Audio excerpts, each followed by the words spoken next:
외소한 체구, 무명 대학 출신, 3점 슛으로 대기만성한 선수하면 아마 많은 분들이 스테픈 커리를 생각하실 텐데요. 그러나 그보다 더 작은 키에 드래프트 지명조차 받지 못한 선수였지만 3점 슛 하나만으로 NBA에서 7년간 살아남은 스몰 사이즈 가드가 있습니다. 이 선수는 바로 스테픈 커리의 동생 세스 커리입니다. 형만한 아우 없다지만 3점 슛 하나만큼은 현재 NBA에서 가장 높은 성공률을 유지하고 있고 어느덧 상위권 팀의 주전 슈팅 가드로 성장한 세스 커리의 힘겨웠던 농구 인생을 리와인드 해봅시다. 세스 커리는 아버지 델 커리가 선수 생활을 하고 있던 샬럿에서 태어났습니다. 둘째 아들인 세스가 태어난 후로도 델 커리는 10년 이상 NBA 커리어를 이어갔고 두 아들은 아버지의 홈 경기가 있을 때마다 연습 체육관에 가서 농구를 즐겼는데요. 아버지가 경기에서 활약하는 모습을 직접 보고 자라며 농구 선수의 꿈을 키워나갔습니다. 슛은 자기보다 낫다고 형에게 인정을 받았던 커리는 고등학교 때부터 뛰어난 활약을 펼쳤는데요. 대학 진학을 앞두고 있던 졸업반 시즌에 평균 22.3득점, 5어시스트, 5리바운드를 기록하면서 공수 다방면으로 좋은 모습을 보여줬고 컨퍼런스 퍼스트 팀에도 이름을 올렸습니다. 그리고 2008년에 고등학교를 졸업한 뒤 리버티 대학교에 들어가 농구 커리어를 이어갔는데 1학년 때부터 전미 신입생 중 최고치였던 평균 20.2득점을 기록하면서 두각을 드러냈습니다. 1학년을 마친 후 수많은 NBA 선수들을 배출해낸 명문 듀크대로 편입했고 2학년 시즌은 이적 규칙에 따라 경기에 출전하지 못했습니다. 다행히 1년을 쉬고 왔음에도 커리의 슛감은 식지 않았는데 카이리 어빙이 발가락 부상으로 오랜 기간 결장하게 되었을 때 커리는 그 자리를 메울 선발 선수로 발탁되어 팀을 이끌었습니다. 그 다음에 카이리 어빙은 바로 NBA로 떠났지만 커리는 2년 더 듀크대에서 기량을 갈고 닦았는데요. 3학년 때는 NCAA 토너먼트에서 CJ 맥컬럼이 이끄는 리아이 대학교를 만나 일찌감치 탈락했지만 졸업반 시즌에는 팀을 8강까지 이끄는 저력을 보여줬습니다. 35경기를 모두 주전으로 소화하면서 팀 내 최다 득점을 기록했고 3점 슛 성공률도 43.8%로 커리어 하이를 찍었습니다. 3년 동안 꾸준한 성장세를 보여줘 애틀랜틱 코스트 컨퍼런스 퍼스트 팀에 뽑혔고 전미 세컨 팀에도 이름을 올리며 대학 커리어를 훌륭하게 마친 후 2013년 NBA 드래프트에 참가했습니다. 하지만 세스 커리는 어느 팀에서도 부름을 받지 못했는데요. 이유는 190이 채 안되는 작은 키와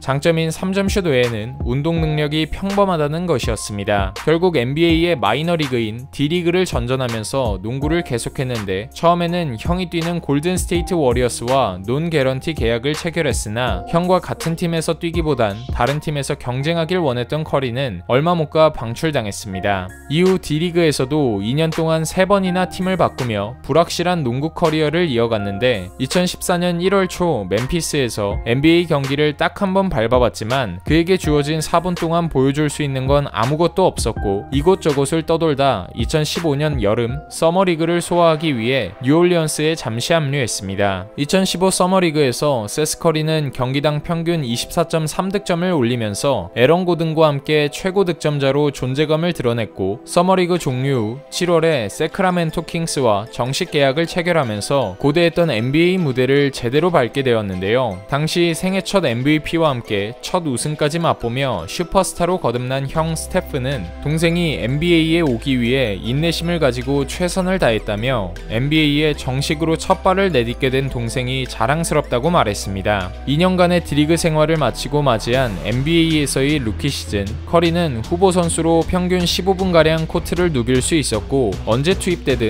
높은 슛 정확도를 보여줬습니다. 특히 경기당 2.5개의 3점 슛을 던져 45%로 적중시켰는데 쉴 틈 없이 빈 공간을 찾아다니며 캐치앤슛으로 마무리하는 모습은 아버지의 모습과 매우 흡사했습니다. 시즌 후반 포틀랜드와 마이애미를 상대로 경기당 21점을 올리며 커리어 하이를 기록했고 자신이 NBA에서 살아남을 무기가 있다는 걸 증명하고 15-16 시즌을 마쳤습니다. 그리고 그 다음 시즌에는 그의 진가를 알아본 댈러스와 함께하게 되었고 세크라멘토 시절보다 훨씬 더 많은 기회를 받게 되는데요. 시즌 초반부터 후반부터 주축 선수들의 부상 공백으로 커리는 42경기를 주전으로 출전하면서 평균 30분 가까이 넉넉한 출전 시간을 받았습니다. 그 결과 11월 레이커스전에서 3점슛 4개 포함 23점을 몰아치면서 팀 승리를 이끌었고, 시즌 중반 4연승을 달렸던 구간에서 평균 20득점을 올리는 등 기대 이상의 활약을 펼쳤습니다. 서부에서 11위로 시즌을 마무리하면서 플레이오프 진출에는 실패했지만 총 70경기에 출전해 평균 12.8득점,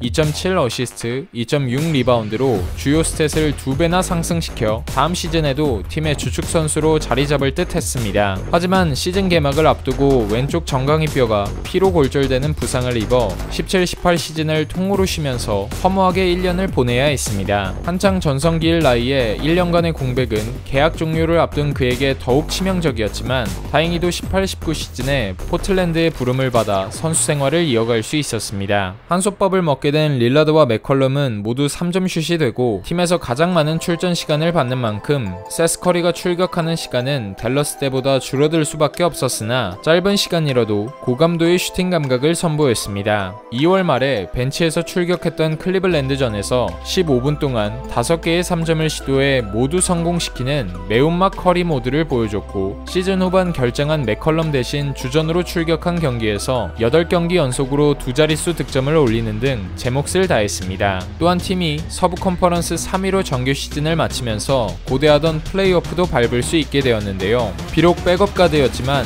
덴버와의 2라운드 4차전에서 3점슛 4개 포함 16득점을 올리며 플레이오프에서 처음으로 두 자릿수 득점을 기록했고, 7차전까지 이어진 치열한 승부 끝에 덴버를 꺾고 컨퍼런스 파이널에 올라갔습니다. 그리고 대망의 컨퍼런스 파이널 상대는 형이 소속된 골든 스테이트였는데, NBA 역사상 컨퍼런스 파이널에서 형제가 만난 것은 처음이었기에 많은 사람들의 이목이 집중되었습니다. 어느 팀이 이기든 승자인 부모님은 두 아들의 경기를 응원하러 올 때 골든 스테이트와 포틀랜드의 유니폼을 앞뒤로 붙인 특수 제작된 유니폼을 입고 와 눈길을 끌었습니다. NBA 파이널 진출을 놓고 벌이는 형제 대결 1차전은 형의 압승이었는데요. 1차전에 스테픈 커리는 3점슛만 9개를 성공시키면서 36득점을 한 반면 세스 커리는 3득점에 그쳤고 팀 역시 가비지 패배를 당했습니다. 그러나 2차전에서는 보다 팽팽한 승부가 펼쳐졌는데 1쿼터 후반부터 투입된 세스 커리는 바로 형의 패스를 스틸하면서 시동을 걸기 시작하더니 이날 형의 공만 3번을 스틸하면서 수비에서부터 투지를 보여줬고, 득점 부면에서도 3점슛 4개 포함 16점으로 릴라드와 맥컬럼 다음으로 많은 득점을 뽑아냈습니다. 특히 경기 막판 형의 자유투로 워리어스가 2점차 리드를 잡자 세스 커리는 이에 질세라 경기 종료 1분을 남겨놓고 다시 리드를 가져오는 3점 슛을 터뜨리면서 분위기를 포틀랜드 쪽으로 가져왔는데요. 그러나 얼마 못 가 루니와 그린에게 득점을 헌납하면서 3점 차로 아쉽게 석패했고, 공격에서는 별다른 활약을 보여주지 못한 채